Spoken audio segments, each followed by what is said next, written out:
Hello and welcome to Divisive Issues, the foul mouth spoiler for comic book podcast where two comic fans and two non-comic fans talk about comic books, controversial comic books, and comic book history. I'm Sly.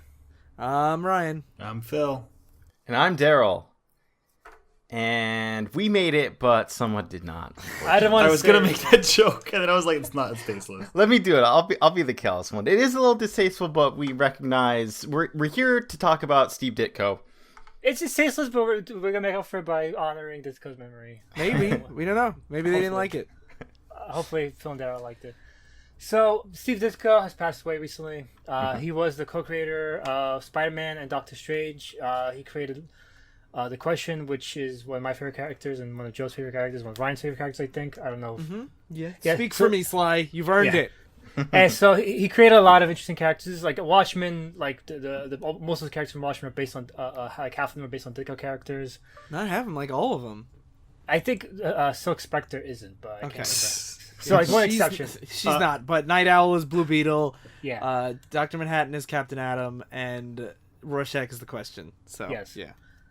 So we're going to cover to honor Ditko. We're going to cover what me and Ryan have always considered to be Ditko's crowning moments, and it's the moment that people in the 60s, besides Spider-Man obviously, but people in the 60s, like we talked about in the Doctor Strange episode, that people in the 60s would get high and read Doctor Strange. He was like the cool superhero. Yeah, and we're going to talk about why people got high and read Doctor Strange as we get into this very trippy, elaborate epic from Doctor Strange. Any comments before we begin? Yeah, this was another episode where I'm like, all right, let's see what they picked out to read this week. And I start reading it, and I'm like, yeah, Sly made me read this in 8th grade. I'm positive. Yes. This is one of my favorite comics of all time. Yeah. So we have talked a little bit about like Stan Lee's like kind of format, and the one thing I do want to just say about Doctor Strange that makes it a little different is with the other stuff we've covered, like early Spider-Man stuff, early Fantastic Four stuff, they had their own books. But the way Doctor Strange worked is he didn't just come out with like Doctor Strange #1. He was half of a book called Strange Tales that he shared with the Human Torch, and then he shared with Nick Fury. Yeah. And the thing that made that format interesting is we also had books like Iron Man and the Hulk were in that format too around this time. Yeah, Iron Man was a double feature of Captain America and Tales of Suspense. Hulk was a double feature with first Ant-Man and then Namor the Submariner in Tales to Astonish, for example. Yeah, and the thing that made that interesting is they were now 10-page stories, and that was kind of the format in the 40s and 50s, was just like, here's a 10-page story, Monster of the Week kind of thing. But with Doctor Strange especially, and later with the Hulk and Iron Man, Stan Lee started experimenting with his artists too about doing longer form storytelling, because if you only have 10 pages, you have less pressure to tell a complete story because they're also getting like another cliffhanger that might keep them around with the second story. Yes. So we're going to be talking about Strange Tales 130 to 141, which is from 1965 to 1966. And this is basically like one of the first long form comic book stories. Yes, I should clarify, very important to note, this is often cited as like the first graphic novel, like one of the first long form stories. I thought that was the Black Panther guy's his story that he did. The one before the KKK stuff, the one with him in Wakanda. That was in the 70s, I believe, right? So that was in the early 70s. It's the thing with like graphic novel is even now it's still debated what it means. Like I think it means just like a book that comes out that isn't like serialized, like a movie instead of like a season of TV shows. But you know, it's so there's a lot of debate where some people say like the Black Panther story because it was long form storytelling, but not like it was like still a single book that was doing it, where some people consider this because it is one long story, but it's still like because it was, some people also consider it like a continuous backup because it was only half of a book and Doctor Strange didn't have But to this cover was the the whole 60s time. when nothing like this was really out there. Like that's Yeah. like both of them were very important for the development of the idea that comics could have one long story told over multiple pages and not just like a 3-parter, like a 10-parter. That comics can have a story arc. Yes. Yeah. So there's a lot of debate on what is the first. The debate's important. The important thing is both of them were stepping stones in what we now take for granted in comic books. I'm just making sure you guys aren't gaslighting me by being like, this is like the best piece of work ever made. And then next week we read it and you're like, this was actually the first piece of work, best piece of work. Yeah, I don't know if you guys You're a know this, piece of but but nerds really like to argue minutia and detail. So some people say one thing, other people say another thing, and sometimes on the show we just like to say all of them. Actually, Silk Spectre wasn't. All right, so let's get into it finally, because we have a lot to cover. So, Yeah. So this is Stan Lee and Steve Ditko. Yeah, Stanley Ditko, but this, even Stanley notes that Steve Ditko plotted the story most of the credits. So like, we talking about the Marvel method. Yeah, you need to bring that up because Stan Lee's wrote this, and when you guys had to sit down to read it, I was paying attention more to the art than the story arc in the beginning, and I was just wondering how much of that is like your love for it is because of Lee's story here. It does say at the beginning it doesn't say, but as it goes on, it says plotted and drawn by Steve Ditko, and so he gave more because we mentioned before Marvel Method. The artists always plotted Stanley's stories. They always plotted Stanley's stories. And Steve Ditko eventually quit Marvel. Maybe he was pushing Stanley to give him more credit as time went on. So later on, like halfway through the story, he started saying plotted by Steve Ditko as well. But according to the Marvel Method, it was always Steve Ditko really plotting out these stories. And the fact that Stan Lee is notorious for not giving artists enough credit, the fact that he gave Ditko this much credit really makes me think Ditko kind of did everything. Yeah. And one thing I do think it is important to talk about, very, very briefly as a bullet point, is Ditko is a perfect example of an artist that, in my opinion, did a really good job at separating his art and personal politics, at least in Marvel, because he was like a big like Ayn Rand objectivist, and like there's one Spider-Man issue that he like kind of rails against worker rights, which is weird. But he complains about protesters he passes by. One day we should do like libertarian Steve Ditko, because he also has a comic called Hawk and Dove, where one guy is a strong conservative and the other guy is a weak liberal, and Dove is always a coward, never wants to fight, and Hawk is like, we gotta be strong conservatives and fight our countries over there before they fight us over here and stuff like that. But when it comes to his Doctor Strange and his Spider-Man, except for that one exception, it's very, I don't get that at all from this work. And I just think that's really interesting because, like, I saw a lot of people after he passed saying, like, you know, he was such a huge influence, and even though I wouldn't agree with him personally, like, it's his art completely overcomes that, and it's not like, for me, when I talk about Ditko, I don't really need that asterisk, and I just wanted to address that like, it's not like when you read like a Frank Miller book and you're like, well, later on he became like super racist and stuff. Like, Ditko's politics come through, but I've never read a Ditko book that I felt like it was like problematic as much as it was like, I just don't agree with this. We just mentioned that Ditko was a very private person, and he didn't like giving interviews or anything, and he always said he would like to let the work speak for itself. He didn't want to color his work with his personality, so he was trying to separate writer from artist in a lot of cases. Yeah, that's interesting. That's cool. Yeah. All right, so let's get into it finally. We opened up with Baron Mordo, Doctor Strange, Doctor Nemesis. I don't know how much we went into last time Doctor Strange, but Mordo was always kind of like weaker than Strange, but he always managed to, I've always found his dynamic of Strange interesting because he's always weaker than Strange, but he always finds ways to keep up with Strange by cheating all the time. Yeah. And that's what happens here, where Mordo found someone else to supply him power. So now him and this new outside force that he's talking through to this mysterious mirror in the air, this figure is giving more power. Now the two of them are going to defeat Doctor Strange. And so, mirror, mirror on the wall, who's the pettiest villain of them all? It's me. Now I'm gonna go kill Strange. And he goes there, and one of my favorite things is there's this reoccurring character. It's this guy with a handlebar mustache that he keeps like taking over his body to do stuff. I love that guy. So I believe that's the guy that's supposed to be who Mads Mikkelsen plays in the Doctor Strange movie. I believe that's the character. Which is fucking hilarious. I didn't think that he was even a main character. Yeah. That's pretty I don't want to consider that too much, but it's fucking hilarious. Yeah. Because this guy is silly.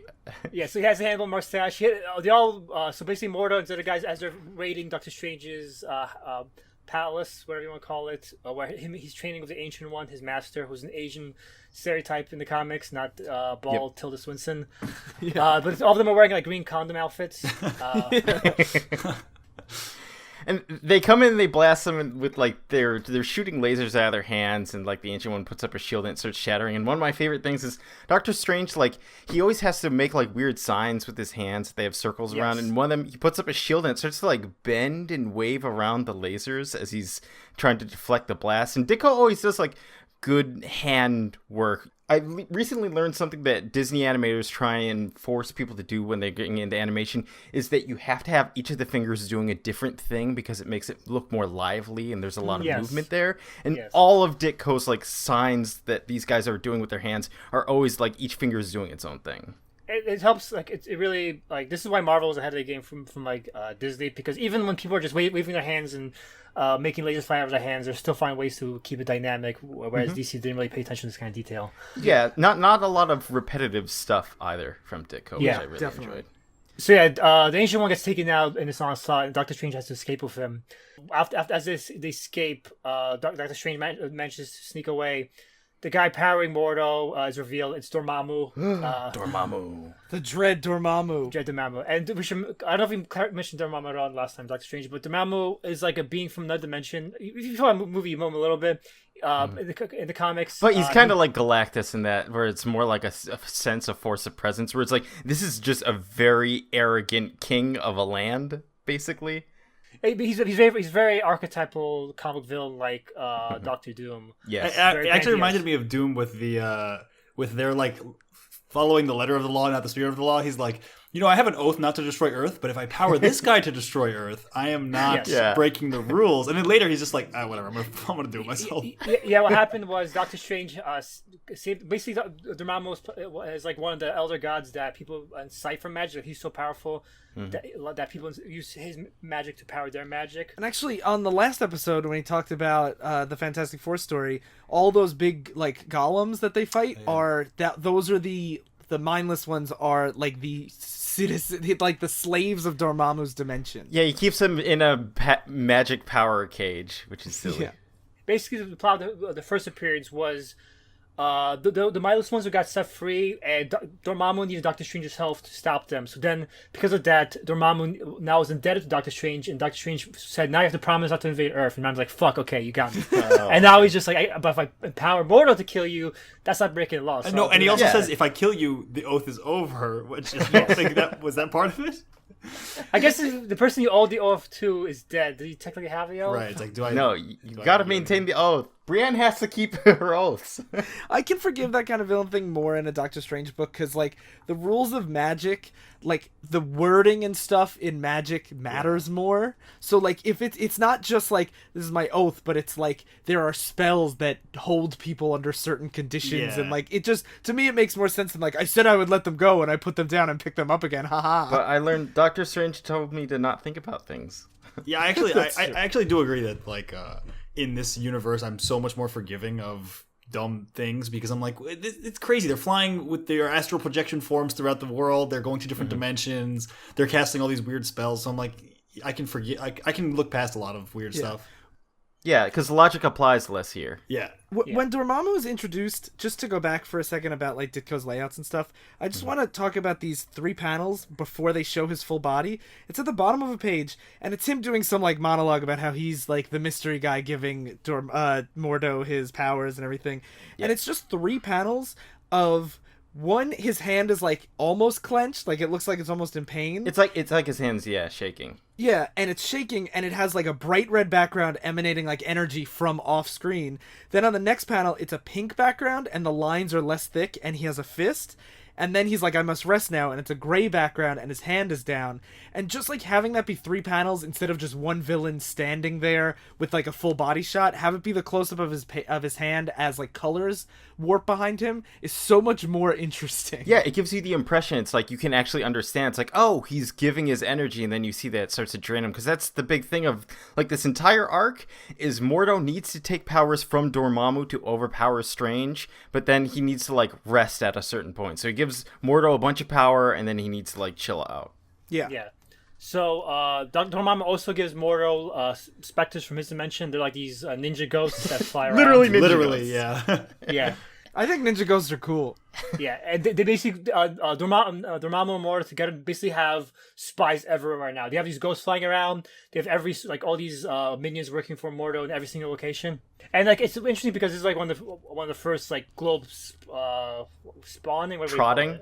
Globe trotting stories like in comics, like because especially at Marvel at the time, everything was New York City. That's it. Yes. Yeah. Whereas it starts in Tibet, and then it Yes. goes to Hong Kong, and then other dimensions. Yes. These ninja ghosts are not smart though. Like the ancient one is weak, so Doctor Strange takes him to like this cave to recover with his his helper guy, and the ninja ghosts are like, there he is. He has the ancient one, and he's just holding like a bunch of blankets, and he's like, I'll fool them and make them think it's the ancient one, and it works. All the ninja ghosts follow him Because they're Yeah. probably just Yeah. kind of like magic, like spell that just follows and seeks. You know, they're not thinking. I don't think. Well, one of the things I was thinking about was it's weird. Like Phil was saying, he's more forgiving of this story because the less logic you have, like hard logic, the more you can just be like, whatever, it's magic. But I was sitting there, I was kind of blown away that you don't have a spell that's just like seek Strange out. Like you have spells to take over people's minds and to make them see different things, but like you can't find Strange's magical energy. Like he gives off a certain scent. Well, they He actually looks- address this because he has counter spells that he uses, and also every time he uses magic, Mordo notice. is like notified. Yeah, so he has like a default like cloaking effect, and then when he uses magic, like he has to be careful using magic in the story because every time he uses magic, Mordo teleports to the location saying, I detected you detecting magic. I detected that you're using magic. Now I'm here. Like Harry But it's Potter. pretty consistent. Like he consistently thinks like, is it worth it to use the spell and risk my location? And every time he uses it, he's found out like almost immediately. His cloak is what he uses a lot to get around that, because he's like, this isn't a spell. This is just a magical item. It's a magic guy. It's a magic item. Yes. Yeah. So it's cloak of levitation. So in the first issue, he gets attacked by a bunch of these goons, and he uses decoys on himself to split up and distract all the people. And this is where they learn that every one of these guards can mentally contact Mordo at will and summon him to the location. And So- meanwhile, Mordo has contacted like every sorcerer on the planet, like I guess, and he's just like, if you see Strange, you gotta let me know right away. Yes. And so, speaking of the mustache guy, next issue opens with the mustache guy showing up in a place saying, "You guys now work for Mordo," and right, they're like, we're not afraid of you, mustache guy." And mustache guy's like, "No, but you're afraid of Mordo." Mordo comes in as a ghost saying, "Boo, I'm Mordo. Fuck you." No, he puts a guy in a bubble and shrinks him just like a little bit. Yeah. And so they all continue to seek out Doctor Strange, and Doctor Strange has to find a way to get back to the States. And so what he does is goes to the airport. He hypnotizes one of the not flight crew, the people boarding the cargo ship. guys. The Cargo baggage, guys, yeah. yes. Yeah. And he has them put him in the crate, and basically no one thinks to look in the crate as he's passing all Mordo's goons by.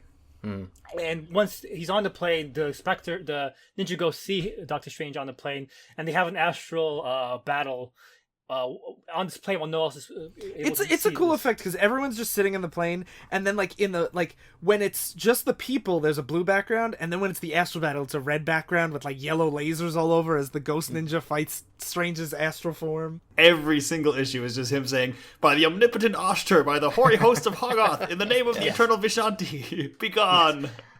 Yeah, and like we talked about the ghost not being very smart. After he beats the ghost, This he is- oh my disguises God. himself- he disguises himself as a ghost and goes to the other ghost saying, "Strange is gone, guys. Bye." He And doesn't goes say. to He the- says he has like does hand signals to tell them that Strange is no longer on this plane.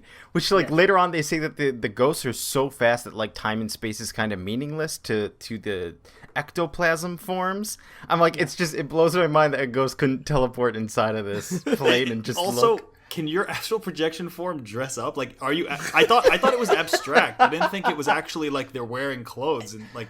I thought it. Yeah. You know, that's kind of. Hey, it's magic, you know.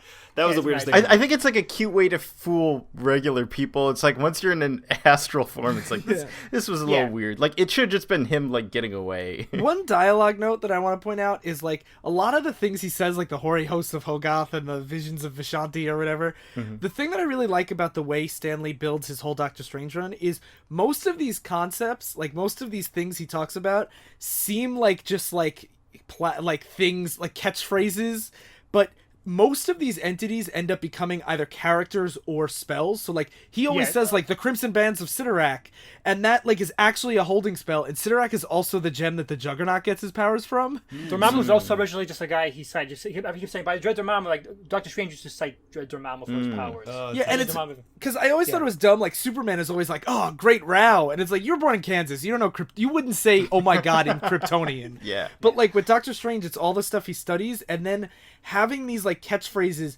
be introduced like issues and issues later while he's been using them gives this like level of like hype that is really cool. Where like he says, Yeah, like, because you wonder what this Sidorak is, or Vishanti, or the Hori hosts. Yeah, it's like good world building. and then it gets used in the story, and you're like, that's so cool. Well, I'm like that. One thing I think is cool also is the resolution to the plane stuff is kind of cheesy, but I do think they keep the tension up really well throughout these issues. Like it feels like every second Doctor Strange can get caught, and every actually makes a difference too. Yeah, there's a constant like tenseness to it that it's like a he big might be chase found at any instant the whole time. Yes. Yeah. Yes. Doctor Strange finally reaches the States, but one of Mordo's demons has now taken over the place, and he summons the Crimson Bands of Sidorak to swarm the place to make sure Doctor Strange is nearby. Doctor Strange has to escape and come back in a Halloween costume, pretending to be a guy calling out Doctor Strange, saying, "Doctor Strange, you're a fraud. I'm here to show that I'm the true magician." This is and I really love funny. that this guy just comes up and he's like, "Go away, he's not here." Yeah. And so then the guy's like, "Oh, I'll tell newspapers that Doctor Strange is a fucking fraud." And the demon's saying, "No, hold on." And while he's like, his guard is down, Doctor Strange punches him in the face and knocks him out. Yeah. He does that a lot. He's like, magic isn't what I need here. I'm gonna punch him in the face. Yeah. Yes. And one of the things too about Ditko's art is the colorists were never credited, so I don't know who colored it, but all of his art is so dynamic and bright. Yeah. Really Like, bright, yeah. Everything, like every time they have like magical trinkets, they're like bright reds and bright yellows, and the things explode, and they're not just like fire, they're also like greens and yellows, and it has this like effect that is just really like every page is fun to look at. Even stuff like that Dormammu is this lord over the dark dimension, and it is not dark at all. It's just a lot of like crazy shapes and objects and swirls and Escher-esque like structures. That's all like green and red and blue and white background and orange. Yes. So what happens is Doctor Strange wants to use his orb that lets him see the entire world. By the eye of But- Agamotto. Yes. But Mordo has curses, so it'll automatically detect that Doctor Strange is there. So Mordo teleports to where Doctor Strange is and to start facing off. But even like now, Doctor Strange is able to hold him off enough that Dormammu is getting freaked out. Like maybe Mordo can lose. So he channels himself through Mordo and just takes Doctor Strange out. But before Doctor Strange out is taken completely, he teleports himself away across dimensions. He pulls a Superman where when you're reduced to 0 HP, you teleport to another dimension to save yourself. Yes.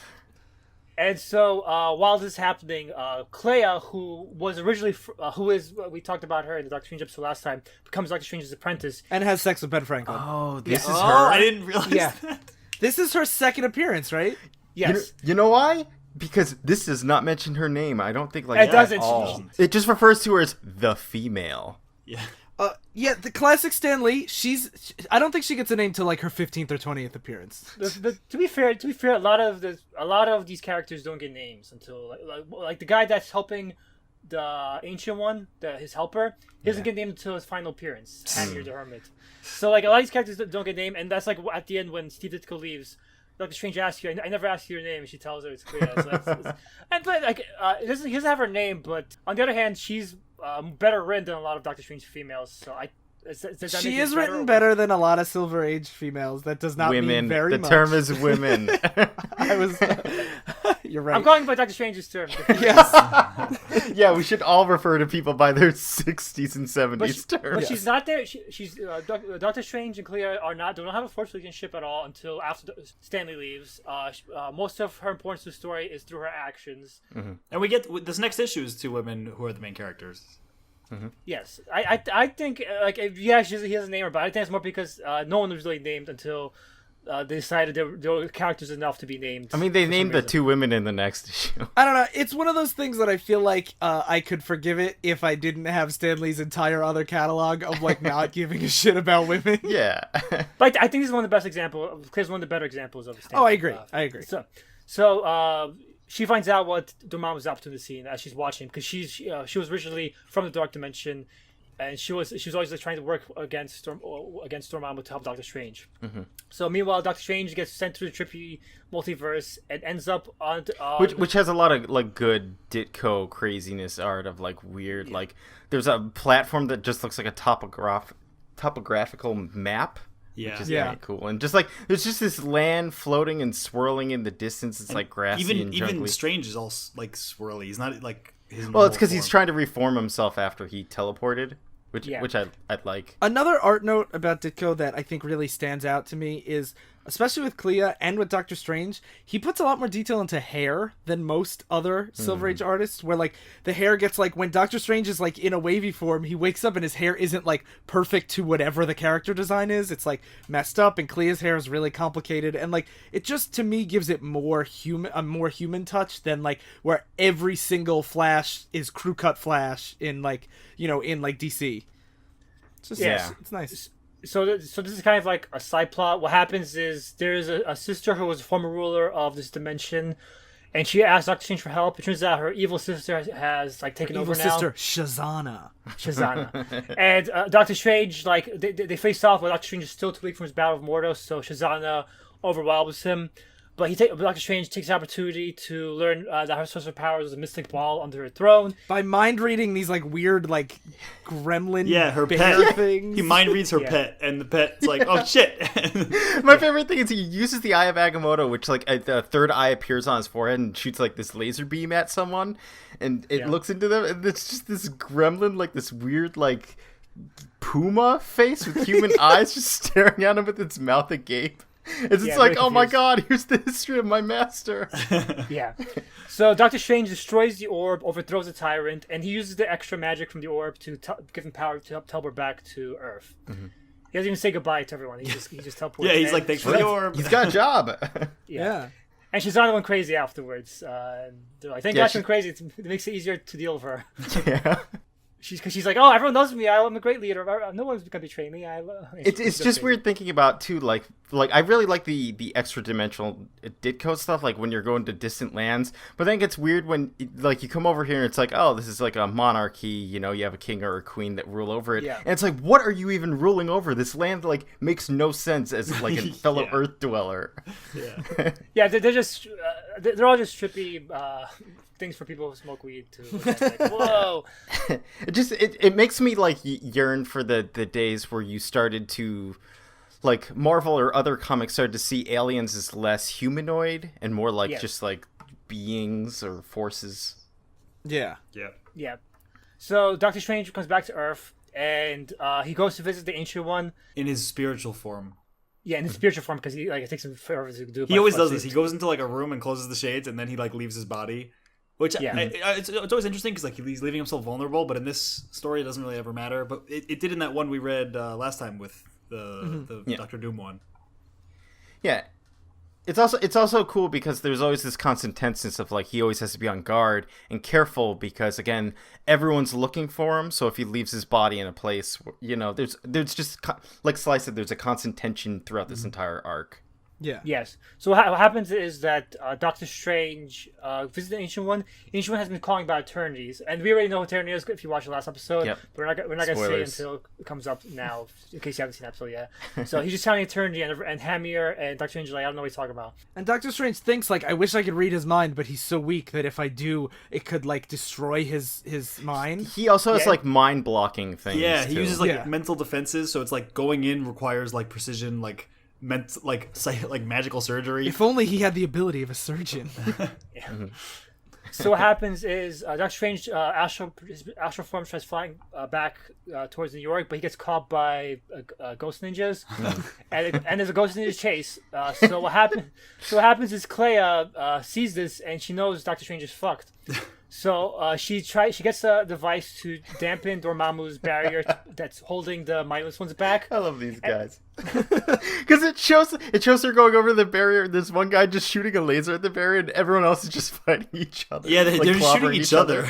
Yeah. Yeah, they just fight each other. That's what they do. The mindless. They throughout Stan Lee's run of Doctor Strange and Ditko's run, they're always like, they say it's the mindless ones, and I feel like in a lot of other like fantasy terms like that get thrown around a lot, but they really are just an endless force. Yeah, usually they're just dumber than average, or to like a hyperbole. Here they are really mindless. They just fight each other no matter what. Like, They just want fight everything in front of them forever. Yeah. So the mindless ones get through the barrier, and Dormammu has to leave Mordo behind. I love that scene too. He's like, "Whoa, I'm really busy right now. You're gonna have to handle this on your own." He's like, "Wait, no, please." Mordo's like, please, Dormammu, what happened? Yeah, and so what happens is to shake them off, Doctor Strange flies towards the sun. This was so weird. Yeah, apparently in the sun, the astral forms, the chemical reactions in the sun cause the astral forms to fall apart. How does that work? See, idea. like if they had just said like the energies coming off the sun were so powerful the astral form would break apart, that would be fine. You don't have to make it like the nuclear fusion reactors interfere with magic. I think we're exaggerating. They actually have like atom symbols floating around them as they're in the sun, and like the chemicals are reacting around them. And they specifically say it's not the heat. They're like, no, it's the humidity. But meanwhile, Dormammu is like dancing in front of the mindless ones. He's not dancing. He's got like a hip thing going on where he's like resting one leg on a hip. He's thrusting forward as he's making a grandiose statement, saying, "Back, you mindless creature!" And he has the only like really defined butt in this whole book, and it's really funny. I love Dormammu. So Mordo gives up his search, and he goes from Dormammu saying, What I love about this thing is that Strange flies into the sun, and he's like, either they stop following me or we all die. Yeah, he even says to Mordo, like, if you follow me here, at least Earth will be saved because you'll be dead too. Yeah, that's what he does. Is he flies in and he's like, what does he because like Sai said, he's always the inferior magician. He's like, does he know some spell that will save him from being like nuclear fusioned? He's always like doubting it, and like doubting his own abilities, and like thinking, what if Doctor Strange has a trump card up his sleeve? And like that's a really cool thing for a villain. Yeah, and so because he doesn't have Dormammu's power here, he's like, I gotta go. I'll just leave. Whatever. I'll fly away. And one thing that ups the stakes too is the Ancient One. Every time Doctor Strange sees him, he's weaker and weaker, and he uses the Eye of Agamotto to give him like mystical energy to keep him alive. So he has to like keep popping in every couple issues to just be like, here's some juice, hope you don't die. Alright, so the issue ends with that Mordo leaves Doctor Strange behind. Doctor Strange escapes. Yeah, Dormammu suspects that someone betrayed him within his own dimension, because how else did the mindless ones get out? Yeah, leave it as a cliffhanger, but then next issue right away, he says, I can use my power to just see who did it. Yeah, he has like security camera magic. He's just like, let's check the tapes. There it is. Alright, so Doctor Strange lands in a new area trying to find more information about Eternity. Now the plot shifts him going around different people asking them if they know Secret of Eternity. It's London, yes. Yeah. He goes to visit this English Moor. It's his Sir Baskerville is the owner of the place. Good job. And it's Sherlock Holmes shit. Like, it is like the Hound of Baskerville's castle. Yeah. Eternity, by Jove, yes, I can help you. Yeah. And he goes into the kitchen and he's like, Mordo, hey, I got Doctor Strange. One thing that I like is before he gets there, he like keeps asking different people, and like one guy's trailing him, and he's like, do you serve Mordo? And the guy's like, yes, I do. So Doctor Strange's like, here, I'll mind wipe you, fuck you. And he just leaves him in the airport. He has this cool thing where like he looks and Ditko draws like all these lines coming out of one like bug eye of his, where he can look at people and get them to tell the truth, which is an interesting spell. Yeah. Zone of Truth, I believe. I think it's a level 1 spell in D&D. So what happens is, like Philip suggested, Baskerville betrays Doctor Strange, and as soon as he's out of earshot, he tries to contact Mordo mentally. And Mordo shows up with his mustache guy. The mustache guy shows up saying, I'm here for Mordo. And they try to zap Doctor Strange from behind, but Doctor Strange was suspicious of Sir Baskerville because Baskerville was so eager to help him. I want to point out that Mordo sends Mustache Guy in place of him because Dormammu's busy dealing with the girl, or what's her name, Clea, in his dimension, and Mordo's the female, I think, is what we say. He's just always afraid of fighting Strange alone, so he's just sending other men to do it.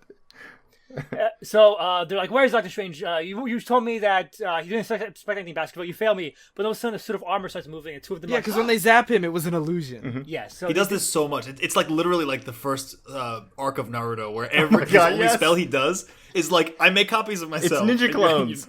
Yeah. But the thing that I like about Doctor Strange is he always has like backup plans. Like that's just his opening gambit. But why wouldn't that work? Like that would always work. Mm-hmm. Yeah. Unless you're a strong enough wizard to see which is the real one, right? Well, fucking mustache guy isn't. Well, that's what happens to Dormammu later on. Dormammu later on is able to see through illusions. But what happens is the suit starts moving. They're like, oh, must be Doctor Strange in that suit. And the suit starts trying to run away. And Mordo's zapping it and he's like, fuck you, suit. And the suit's still moving. And he's like, no living thing could survive this spell. And so finally the suit goes through a door. He collapses. And Mordo's like, finally, I got him. And then the mustache man tries to run through a door to, I guess, taunt over Strange. And Doctor Strange, waiting behind the door, just punches and mushes the guy in the fucking stomach, knocking him out. And so it turns out that Doctor Strange was using his cloak, and he put inside the suit to make it move around, and it seemed like he was moving. So everyone would think that he was inside the suit. Very clever. But I love this too because when the guy gets punched, he gets knocked unconscious, and Mordo's like, "I've lost contact, but how? Why? It happened so fast. I don't comprehend the reason." And he immediately calls Dormammu. He's like, "Dormammu, I need powers, please. I'm so scared." And he just summons more ghost ninjas. He's like, "Yo, get him, get him." It's also funny how much throughout this issue, like Doctor Doom was with the Hell Demons, he keeps saying like, "We're partners, we're not master and slave." And Dormammu's like, "No, you're my bitch." Like, just to be clear.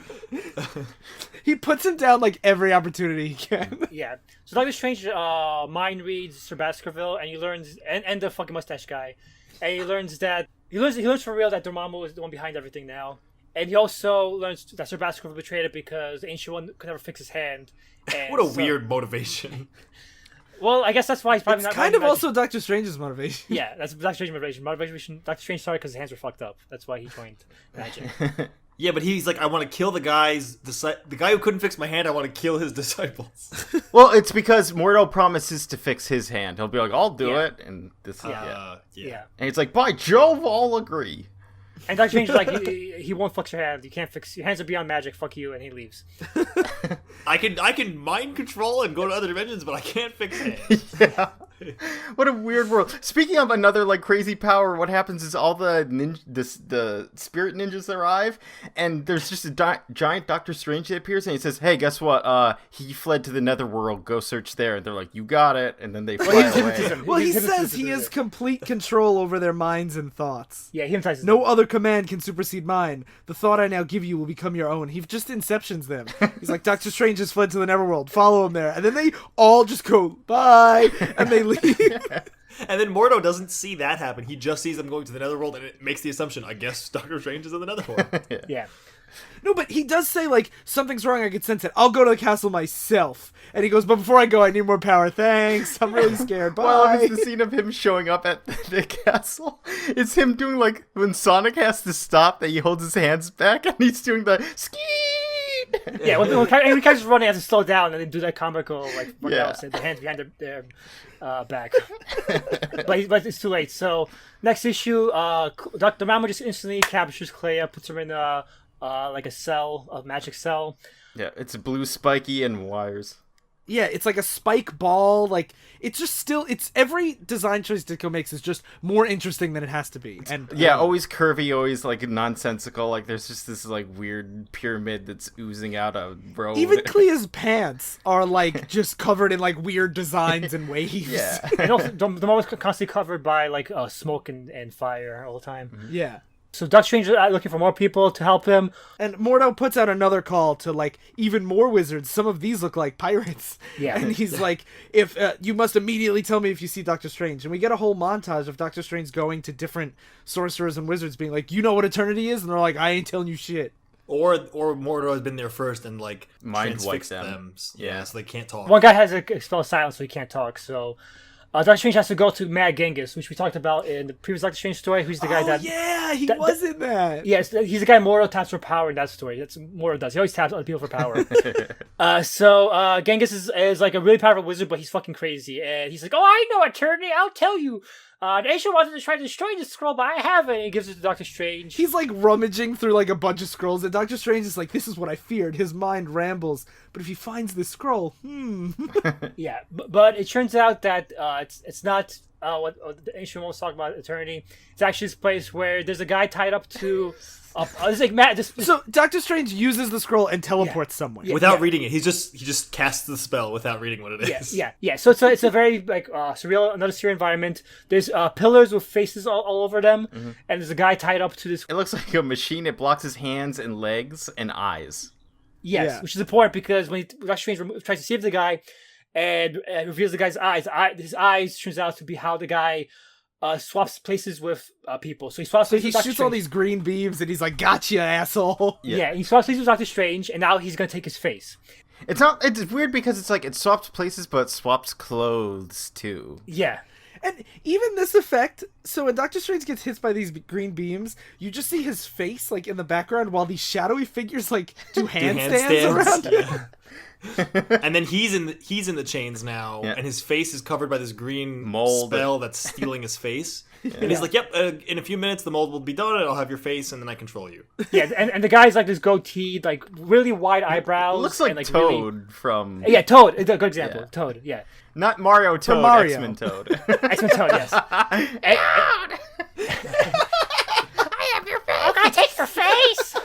So he's wearing Doctor Strange's costume, and he's like, I'm gonna have your face permanently now. And Doctor Strange's like, only a few seconds before he comes to my face. So like Doctor Strange's face is completely covered. So what he does is he uses the cloak of levitation to try to choke the guy. Since he's wearing Doctor Strange's cloak. And it's such a comical fight. It's such a comical fight because the way it keeps like bowling him over, and he's like laying there like with his legs straight up in the air, and then it's like strangling him. But like it's a very slapstick kind of fight. Yeah, and the guy's like, "This is madness. The cloak is alive." I'm like, "Look around you, you idiot." At this place you're living in. Yeah, so the face stealer decides I'll free Doctor Strange to make him stop this cloak shit, because I have a nut trick up my sleeve. So he reveals his face to Doctor Strange again. Doctor Strange swaps bodies again, and now he's like, "You think you stabbed me, but now you have to defeat all the people whose faces I stole." And Doctor Strange is like, "You know what? I'm Doctor Strange. Fuck you." And he uses Eye of Agamotto and like frees all the faces. Yeah, everyone. He's just like, "Begone, helpless ones. You are free. The demon controls you no longer." Yeah. And then he just blasts the guy. Yeah, he blasts the guy, blasts his dimension. He's like, "This place is so evil, just fuck it all." And then, like, this is like one of those really cool Doctor Strange being like, "Just fuck everything, fuck this type of place," and everything just fucking blows up. You see the pillars of faces just getting eradicated. Yeah. He's just like, I'm back. All right, that dimension is destroyed. No problem. Yeah, so he comes back and he's like, "I gotta go into the Ancient One's brain. There's no other way around it." Mm-hmm. And that, at least next issue, when Meet the Mystic Minds. So Doctor Strange starts probing the Ancient One. Which I thought this issue, before we start, was going to be like the thing where you're going to like Xavier's head and he's doing different things, and then like if you're trying to do different things to combat him, but it's not. It is Doctor Strange for the entire issue sitting on the bed next to the Ancient One, blasting him with lasers, while the Ancient One blasts him back with lasers. Yeah. But it does like have like a process to it. Like he like says, I'm through the first level defenses, and all of a sudden there's a trap, and like a air bubble forms around Doctor Strange's head, and he's like, "Oh, I can't breathe now." Yeah, it's like cross-hatching air bubble around his head. Yeah. Yep. And he gets poked in his eye of Agamotto, so he can't see anymore. I think that the traps is cooler for this kind of thing than like the astral plane like mental fight, because they're not fighting with telepathy, they're fighting with spells, so it had to be like specific booby traps that were in there. I just think it's more, it fits with Doctor Strange better. And it's cool that this guy is such a powerful wizard that he's literally in a coma but has these like mind spells protecting himself. He's kicking Doctor Strange's ass. Like Doctor Strange does not beat him. What he does is Doctor Strange is like, I have to start setting my mind mental projections to myself to prove that because the Ancient One doesn't believe that little Doctor Strange heads into his head. Yeah, because the Ancient One's reacting naturally to a mental assault. He doesn't know it's Doctor Strange. He doesn't believe it's Doctor Strange. So he's projecting into his mind, "Help! I'm Ancient One. I'm Ancient One. I'm Doctor Strange." The last trap that Doctor Strange triggers, I think, is the most interesting one, where it makes him start to doubt reality. Like, it shoots this green orb at him that now Doctor Strange starts to become elongated. One of the cool things Ditko does is he uses a thinner pen to draw with, so it looks like there's less body and form to Doctor Strange. And it's also like his lines are less straight and they're more like sketchy. Mm-hmm. Yeah, and also like the whole, not only does he get like really warped, the background beyond him gets really warped, everything starts turning really green, and like the color, the like not only are the lines getting thinner between Doctor Strange and his background, but also like the color difference, like they're almost the same color, like he's blending with the environment. Yeah, his fingers are all spindly. It's a really clever way to show where it's like, hey, reality is falling apart type of a deal by changing art style. Yeah, so Ancient One's finally like, okay, I believe it's Doctor Strange, and the only way he wins is he opens his full mind and gets rid of all his own defenses, and he's like, this could backfire. He could destroy my brain if he thinks I'm evil, so I'm just gonna fully trust him. And I like this because it establishes really well like the trust that him and his teacher have. Mm-hmm. Yes. I also just love, I do love this picture of Doctor Strange all sweaty and looking dead with the beam attaching, and then the next frame is the Ancient One smiling with the beam. Yeah. Yeah. It's like, oh, you're my student. Yeah, and Doctor Strange passes out next page, and the Ancient One's smiling, and the assistant comes in seeing Ancient One smiling while Doctor Strange looks dead. So it turns out, so the Ancient One tells Doctor Strange telepathy how to get to Eternity, and he has to use the Eye of Agamotto, and it opens up and creates like a portal, and Doctor Strange, like basically, it leaves Doctor Strange, the Eye of Agamotto, and starts expanding and becomes like a doorway that Doctor Strange can enter. The eye opens and becomes like a doorway. Mm-hmm. Turns out the portal was in his heart the whole time. Yes. Literally. Yeah, and so Doctor Strange is now in Eternity's dimension, and it's more trippy, Ditko shit. And he meets Eternity, which we clarified in the previous story. This is the trippiest of the Ditko stuff. Like, yes. Whole planes of existence where like it's a universe with stars, but it's on a flat piece of paper as he flies past it into like a crystal world, and it's all his design choices are so cool. And Eternity himself has a cool design. He is like a silhouette with images of a galaxy inside the silhouette, basically. And so Eternity is like this omnipotent being. He starts scanning Doctor Strange. Doctor Strange can tell just about how he can't do anything, can't even say anything. He only takes that form of man so that Doctor Strange can comprehend him. Like when he sees him, he sees a whole universe. That it's a microcosm of entire universe, and it forms into a man so he can communicate with Doctor Strange. Yeah, he's basically like we clarified in the previous Doctor Strange story. He's basically like the embodiment of the universe inside this person. The Eternity is like so powerful. He just scans like a strange and he learns the whole story. He contemplates on and he's just like, sorry, I can't help you. You can figure out yourself. And he's like, get the fuck out of my dimension. He says the only other person that's ever talked to me is the Ancient One. You're the second mortal to ever go. But even though I could see like you're noble, I can't trust any mortal with my powers. So fuck you.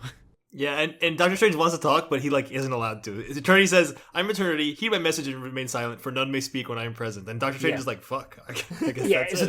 Doctor Strange comes back. He's like, "Wow, we're fucked." It's like he couldn't help me at all. I really like this because the whole like he's been searching for Eternity for issues and issues, and it's like you expect it to be like, oh, he's a MacGuffin who's gonna buff his powers, but he's just like, no, you just gotta think. Just you have to outsmart him. Yeah, he says, "Use wisdom." He says, "You don't actually need my power." He denies him because he says, "You know already how to win this. You don't need my power." Yes. So Doctor Strange is like already like shaken up because he Eternity trying to be a bust, and he's like, "What if he lied?" I'm like, "Why would how could Eternity lie to you? The embodiment of the universe lied to me." Well, then he says like, "I gotta go talk to the Ancient One. Maybe he can solve the riddle of Eternity's final words." But the Ancient One is now missing, and the Ghost Ninjas are there, and they're telling. And they're just pointing to a different direction. They're like, "You're coming with us." Yeah. And so Hamer, the assistant, tells Doctor Strange, they took him. You gotta go save the Ancient One. And so Doctor Strange shows up to finally confront Mordo to save the Ancient One. This begins our 3-part epic final battle. Yeah. Yes. Bum, bum, bum, bum. So first, the mom demands Doctor Strange tell them what he learned from Eternity, and Doctor Strange's like, nothing. And the mom's like, you're fucked. Kick his ass. The mom's like, I can read your mind, and you're actually telling the truth, so yeah. Yeah, because Mordo was like, he's fucking lying to us. Yeah, it's like, shut up, Mordo. Yeah. I kind of like their relationship. I wish it was expanded on more or written by someone other than Stan Lee, because Stan Lee writes all of his villains really one-dimensional, I feel like. Yeah. Whereas like here, I think this is such an interesting dynamic. This guy, this like sniveling manservant that has to listen to this great and powerful god. I just love how disrespectful Dormammu is all the time. Because Mordo deserves it. He's such like a classic villain that he, like, when he finds out Clay betrayed him, he's like, I'm not going to kill you. I'm just going to have you in this cage to watch me kill Doctor Strange first. And he keeps doing that kind of stuff where he's like, this has to be an ultimate victory for me, like, just for the theatrical flair of it. Yep. Yeah, that's what causes ultimate downfall. I have a side note about this issue real quick. At this point, Nick Fury was the only one on the covers, but this time they include Doctor Strange because I don't know, it's only like this epic finale of one of like the ultimate Doctor Strange stories, and the cover is Doctor Strange reading Nick Fury's comic book. Yes. Come on. Yeah, so the story opens up. The Ancient One's like Doctor Strange meets the Ancient One in Mordo's capture. And they talk, and Ancient One's like, you gotta keep fighting, you gotta have this faith in blah, blah, inspiring speech. Yep. And the two start facing off. Yeah, and Ancient One's like, I'll give you some of my power, even though it doesn't help a lot. And Dormammu's like, whatever, like, we can just crush him as I give Mordo my power. Yeah. And so what happens is Doctor Strange is like, even though Mordo has more sheer power, Doctor Strange keeps like outclassing his abilities. Like, Mordo shoots out 2 beams, and Doctor Strange redirects them to each other so that they cancel each other out. Yeah, he's shooting out like little beams that create like little discs that deflect things. Yeah. And he also keeps taunting him during it, saying, wow, you really suck at this. And it's making Mordo more and more insecure about his own skills. He's like, fuck, I need more power. Yeah, more Dormammu, more power. Yeah. And what happens is Doctor Strange makes the illusion trick again, and Mortal buys this, like, I don't know what to attack, there's too many Doctor Stranges! Yeah, how did Eternity must have given him the gift of being able to astral project and control his body? And Dormammu's like, no, one of them isn't there, you idiot! Yeah. And even at this point, he splits, and Mordo at first is like, you're separating, you lied, Eternity definitely gave you that power. And Doctor Strange's like, if you say so, Evil One. And he's like, you're mocking me, why are you mocking me? Yeah. So finally what happens is, it looks like Mordo's about to lose, and their mom's like, I can't fucking have this happen. And he's like, fuck it, I'm gonna finally enter the ring, and he teleports them all to where he is. And I always love this panel where the mom shows up in the middle of the fight, and they're like, Dormammu, what does this mean? And Ancient One's like, beware my son, the moment is at hand. And the next issue says all three of them being warped to the Mam's dimension. Mm-hmm. Yeah. And it has this interesting side story where he has to go to like these weird machines and make a sleep. Dormammu has to go to this weird machine to make a sleep bomb to put the mindless ones to sleep so he can put down the shield so he's at full strength for this fight. Because he apparently always is using some of his power to keep the mindless ones at bay. Mm-hmm. Yeah. Also, he makes this bomb, the sleep bomb, and it has an angry Dormammu face on it. I love that. And he also calls every other neighboring deity from all the other dimensions. He's like, hey, come watch me kick this guy's ass. Yeah. And like, literally, they all just teleport in, and they're like, all right. They peer out of the walls in the ground. See, I think that these villains are more interesting than most of Stan Lee's villains. Sure. Yeah, I think that they're more. They have more going on. They're not just I want money and I'm gonna rob this bank, or I'm just crazy. Like there's like Darryl said, there's this dynamic between Mordo and Dormammu, and Dormammu is like this weird overlord that is trying to bypass his word. Like, yeah, he's like trying to be honorable the whole time. Like basically, he's gonna come here and he's gonna challenge Strain to like a physical combat. They're not gonna use spells. They're gonna use like these power things around their wrists, like pincers. This is the weirdest thing. So he wants to do this because he wants, like we mentioned before, he wants his victory to be the absolute. He wants not just raw power to defeat Strange. He wants pure skill. So basically, there's these pincers on their hands, and they're like these like energy fields. And when they connect to each other, they like trap each other. They get like stuck. They grab. They're literally pincers, like magic pincers. Mm-hmm. But what I thought was so weird about this is like I think it's cool to have like a skill based fight where he's like 1v1 me. I'll show you how good I am. Uh-huh. But strength, like physical strength, has to come into this because they're wrestling too. But how can Dormammu's physical body be just as strong as a human's? That's a good question. It's not. It's stronger. Yeah, it has to be stronger. But despite the odds.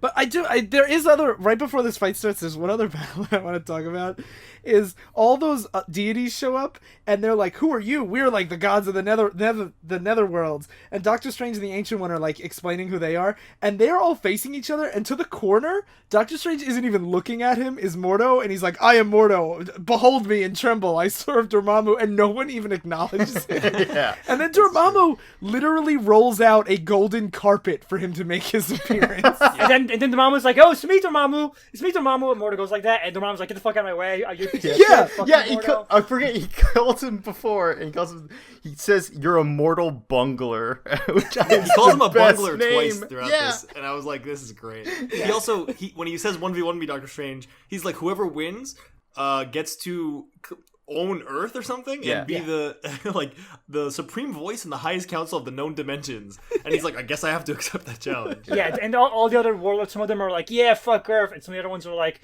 if Earth falls, then Dormammu will come out and start hunting for us afterwards. Mm-hmm. We're fucked. So it's all down to Doctor Strange, and the two of them start facing off. Literally, like it's a completely physical fight to this point where Doctor Strange is like, aha, in the Dread Dimension you don't have judo, and he like flips him over. Yeah. So you see, it doesn't matter if Dormammu has a bigger body because Doctor Strange uses strength against him using judo. Yeah. So it actually looks like Doctor Strange is going to win, and Mordo's like, no, I can't have this happen. So he tries to zap Doctor Strange from behind, and Ancient One tries to stop it, but Ancient One is so weak that he only can barely stop it, and Doctor Strange gets zapped, and looks like Doctor Strange is out, leading to the final issue. Let there be victory. This is the best too, where Dormammu just starts the issue being like, "Did you fucking interfere with my 1v1?" I meant no harm. I wanted to help. Mordo says. He was like, I was merely toying with him. Were you fool enough to think I could have beaten him? I could have been beaten so easily. You shall pay for that. Now you shall pay. He sends him to hell. And he sends the mission of demons. Yeah, literally hell. He's like, go to hell, fuck you. And it's like in a page, he's like, "Fuck you, get out of here." Yeah. I do love it too. How like a lot of times the villain secretly does want his henchmen to come help out in the 1v1, but Dormammu's like, "Don't you fucking dare get involved," because it's all about him showing off how cool. Kind he of. is. It's he has weird to have Mordo bail him out. It's weird because after that, it's like, well, anyway, I still won, guys, so like I'm fine. And then Strange is getting up. He's like, no, we need to fight. I can still like stand and stuff. And it's like, nah. You're wounded. I could win too easily. But Doctor Strange is like, oh, you're too cowardly to fight a wounded man, Dormammu? Dormammu's like, fuck you, Doctor Strange. Those rash words have sealed your doom. And two start fighting, and this is where Doctor Strange's cleverness comes to play, because Dormammu keeps saying, oh, you're so weak, you're injured now. And Doctor Strange keeps playing up that he's injured and making himself seem weaker than he is, and finally he sets it all up for one big turn where he basically seals both of Dormammu's pincers together, and then grabs his chest and holds him up over his head, saying, "No, I got you. You can't do any jack shit, Dormammu. Fuck you, concede." Which I like. I like the idea of him like duping Dormammu and stuff. The one tiny detail I didn't like is that the Ancient One, is sending me mental summons. The time is at hand. He will. Oh yeah, I don't like that line. And I always hate when you have to have the tutor or teacher help you out when it's supposed to be about like a coming of age of you surpassing this thing. Yeah, and it's weird. I wonder if there's a last minute addition by Stanley. I'm gonna blame Stanley for this. Fuck Stanley. No, I'm just kidding. Maybe there's like that because there's like a big open space to the top right. And maybe he was like, I'll just fill it in here. Yeah, it's weird especially because one thing that repeatedly happens in Doctor Strange is repeatedly Doctor Strange can't count the Ancient One, and he always has to solve things himself. Mm-hmm. And that's what happened for most of this story, but so it's weird that it's one moment, the final moment, he needs the Ancient One's summons for the perfect moment to strike. Which is weird, too, because this was his plan. He didn't need the Ancient One. He just needed to figure out when to strike, and then the Ancient One's like giving him the answer to a question he knew. I bet. I don't like that detail either. But it's only like one little bubble that could have been put in there as an afterthought. Mm. Yeah. So Doctor Strange wins, and he's like, "You have to promise not to fuck with Earth." And Dormammu's like, "If I just destroyed you, like normally I would have won, but I had to make it fair so I can beat you more proudly. Fuck with me, I'm such an idiot." He gets so mad at himself. He's just flying around his dimension, and everyone's like, "Oh shit, he's really angry." And he's just like, "Why did I fucking want a 1v1 without power?" Someone says if he doesn't calm down soon, he will destroy our universe. I also like when he goes to leave Strange at the Ancient One. He says, "I do swear that he's not going to interfere with Earth." And then he says, "I must be alone. I must plan my plans of vengeance. I must think and scheme and brood." And the Ancient One says, "No matter what plans he makes, Earth shall be safe, for he has sworn." This guy that like broke his oath, more or less. Yeah, that's the thing is he apparently already said he wasn't gonna fuck with Earth, and then got so involved in this that he did fuck with Earth again. So it's like his what? Yeah, I love that the Ancient One's just like, "Oh, thank God, Dormammu swore not to do anything. Woof, we are saved." Yeah, we dodged that bullet it's like he did it before already. But Dormammu still has one trick up his sleeve to just be an asshole. I'm gonna spit in your face so right now. petty. He immediately he calls him hours later. Yep. They have a banquet, and then as soon as the banquet ends... Yeah, they come home, they're happy, they won. And Dormammu's like, "Hey guys, guess what? You didn't win." Oh, also, hold on. At this point, the Ancient One says, "Be on guard, my son. I sense an evil presence." And Dormammu literally calls him on, like, his TV screen. Yeah. I don't think you needed the Ancient One's warning. Shut up, Dad. Yeah, so Dormammu shows up and he's like, "Oh, you think you won? You think you won, motherfuckers? Well, guess what? Remember that girl that you liked, Doctor Strange, the one who helped you last time? Oh, guess what? She tried to help you again, and I captured her. And now I'm going to torture her for all eternity because of what you did. Fuck you. I win. Dormammu wins. No matter what you think, you win." Oh, he sends her to like a place between dimensions, and then there's a great single panel of Dormammu looking like Pac-Man at his mouth at the widest, laughing. Yeah. And Strange says, "Bring her back, Dormammu. Don't make her pay for what I've done. Wait." And Dormammu hangs up on her. He says, and he sits by himself and he's like, "Aha, good. I dampened the flame of his victory." They just feel good about himself. He's like, "At least I got to just do that." Yeah. And then the handlebar mustache guy's like, "Where's Mordo? I can't talk to him." No, but after he says like, at least I fucked him up and sent her to hell, he then starts smashing the universe again. He's like, "I'm still so dumb though. Why didn't I just kill him?" So to the handlebar mustache thing that Phil mentioned, it basically set up the cliffhanger because at this point, Doctor Strange had no real breaks in between. It was just from plot to plot. Mm-hmm. So this sets up the next plot, which is it's the Stan Lee stuff of where you're seeding what the next issue is going to be. Yeah, and I think it's a really good cliffhanger. I actually love the next story, but what it is the handlebar mustache guy the demon that was watching over Doctor Strange's place, and mysterious third figure all place a bomb in Doctor Strange's place. And Doctor Strange is so tired. Regular bomb, just a normal bomb. Yes, because he can't detect normal bombs. They're like he would never be fooled by black magic, but a bomb. How could he notice that? Yeah. No, but he says it may completely escape his notice because he'll be scanning for magical traps, but not. And they typical. do also magically wipe any evidence that they were ever there. Yes. You So know, Doctor Strange. So the cliffhanger is Doctor Strange like, I'm so tired. I'm going to go to bed as the bomb is ticking down and start to explode. But that wraps up this particular story, or this particular chapter of the wider Steve Ditko saga. So, what'd you guys think? That was pretty cool. I was thinking like this would be an interesting like mini series, like a single core of anime, 13 episodes. Like, Yeah. because this has like a nice like flow to it. There's a constant tension. Like it's fun to see what like Mordo and Dormammu are up to like every so often. Like that stuff is fun. It's weird thinking about it in terms of comics because one of the things I was kind of bummed by is I really wanted Dormammu to kill Mordo because he told him in the first issue, if you fail me once, I will kill you. And he's failed him like 12 times throughout this entire Well, he sends to hell. That's like the second. Yeah, I know, but that's thing. like the comic thing of like when you fall off a waterfall, it's like, well, they're dead. It's like, no, I want to see like Mordo explode. Yeah. One thing I do want to point out is I thought when we said we were going to do this was later in their run. This is less than 2 years after Doctor Strange's first appearance. Yeah. That's pretty awesome. Yeah. I really liked it. It's the Stanley dialogue can be pretty like full. It can really fill up each page. Yeah. But like we said earlier, the action never really stops. The tension stays there. The magic is mostly interesting, and the other dimension stuff is pretty cool. Yeah, the art's a lot of fun. Should we mention that Phil destroyed my copy of this particular comic? Yes. Whoops. Yeah, I gave him this comic to borrow, and then he's just like, "Oh yeah, the comic I gave it to borrow. It's destroyed. I'm sorry, Sly." What do you mean destroyed? I hate it so much," said Phil. Yep. Everything Sly gave me, I just would rip up and throw. What? In It the was garbage. like your closet flooded or something? Yeah. You pissed all over it? Yeah, I pissed all over it. Stop this, Doctor Strange. I think I found another copy of that book and got it for you, Sly. At one Yes, point. you did. Did I? That's one I Yes. had, yes. I should be the one to get him one. So I'll have to get you a different. Now comic you'll at have to some piss point. on me or whatever. Now we're all even. Yeah, that's the way that works. So me and Ryan already know the answer to this, but Phil and Darryl, would you have read more, or would you read more of this? Yes. Darryl? Maybe I would. It's hard because, like, as a writer, I'm really not into Stanley's dialogue and stuff. So it's like that was definitely the slowest part of the reading for me. I feel like getting a maybe from you for Silver Age comics is a pretty big, like, Yeah, achievement. it would have to depend on what, like, the next arc is like. It's also hard because, like, I like more the hard science between, like, these are the rules of the universe. How do people, like, bend them and adjust to them? Whereas Magic is just like, I cast a spell, now I know where you are. Or I cast a spell, now we switch bodies. The funny thing is, the next story is actually really grounded. What happens is the bomb goes off, and Doctor Strange gets captured. He gets his hands and mouth tied up, so he can't cast any spells. So what he has to do is try to escape these three sorcerers while using only his astral form to see and do anything. So it's like all tied around the astral form logic. So it's a lot more grounded, ironically.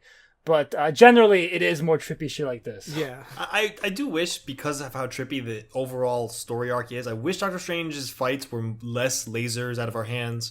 Yeah. I know, like, how do you visually portray this kind of stuff? Like, it's kind of like the problem I had as Harry Potter as the series went on, where, like, Everyone's there were so shooting many cool... fireballs. Yeah, they talk about all these different classes and all these cool spells and counter spells and counter hexes and stuff, but for a lot of it is just like Avada Kedavra versus Expelliarmus, And Stupefy. they're shooting them at each And other. Stupefy.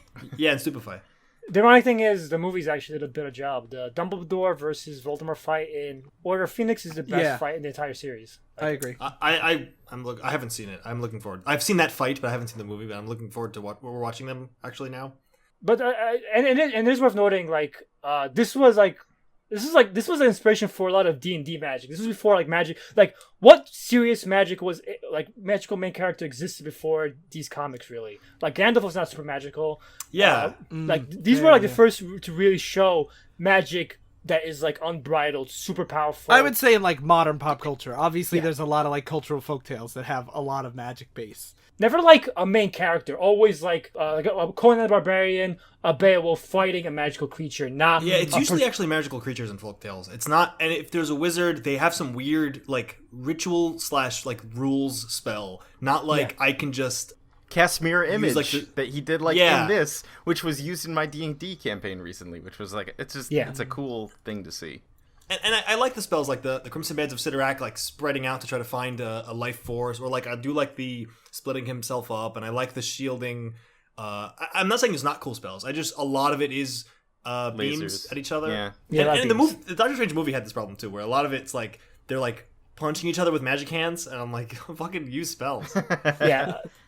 Well, it's kind of accurate to the comics because Doctor Strange will zap people. They say punch people randomly too. And accurate to the comics, it's like the actual action is pretty straightforward, but the backgrounds are really cool. Yeah. That was the coolest thing about that movie, was just like all the where they're punching each other with magic hands. Yeah. Too bad the plot wasn't as ambitious as the comics, though. Yes. Oh, R.I.P. Dormammu. Spoilers. I really wanted a big, arrogant, flaming head dude. Just dancing and gyrating at mindless ones. Yeah, I like his moves. I just like, one of the things I like about him is I actually have like a soft spot for super powered villains where they're like, I can destroy the universe in like one swipe of my hand, because it makes the plot very interesting, because it's like, what do you do to overcome this, and is it dumb or Deus Ex Machina? Yeah, because he does say like, I could have literally made you not exist if I wanted to. Yeah, but I had to fucking fisticuffs. Yeah, which is nice because it plays into his character where it's like, okay, this makes sense that he would be so arrogant. He's like, I will go to your level and beat you at your game. Yeah, it's a better resolution than to a lot of these type of stories. Like Galactus, all they find is a MacGuffin, and they stop Galactus. Yes. Like this actually has more to it than that. Yeah. All right, so that wraps up this episode. Yes. So if you guys like it or have other suggestions of things you want us to do, you should join our Facebook group, Oops, I Talk Divisive Issues, or the network Facebook group, Flying Machine Explorers Guild, and our Discord. And you should recommend us to a friend. Let us know. If you want to tweet at us, it's at Divisive Issues. And you should also check out the other shows of the network, like the Pot Stirrer podcast. If you listen to last week's Oops, I Talk Politics, we talked about the Supreme Court, and the new episode of Pot Stirrer is a good supplement to that. It's what would happen if Roe went away, if Roe v. Wade. So I'm not going to get super into it because that's not what this show is about. But it's, if you like last week's Oops, I really recommend the new Pot Stirrer podcast. Jay does a really, really great job at looking at some of the things we didn't talk about. Mm-hmm. So yeah, check that out. And all the other shows, the Flying Machine Network website, flyingmachine.network. And it's almost a new month. So donate to our Patreon. You'll get a new bonus episode soon. Yay. Yay. It stars a caveman that has a very interesting ability. He's got more powers than the Dread Dormammu. He kind of does. He could probably kick Dread Dormammu's ass. Yeah. But only if he looks like Bruce Wayne. So yeah, check that out. Yeah, I think we have a sample of that should be in the RSS feed. Okay, so that's been Divisive Issues. Thank you all for watching. I've been the Ghost Ninja. I've been having a fashion montage in my astral form. I've been a mortal bungler. And I've been a handlebar mustache guy that Ryan's been invading my body with. Thank you, Steve Ditko, for all your work. Yes, thank you. R.I.P. R.I.P. and stay in continuity.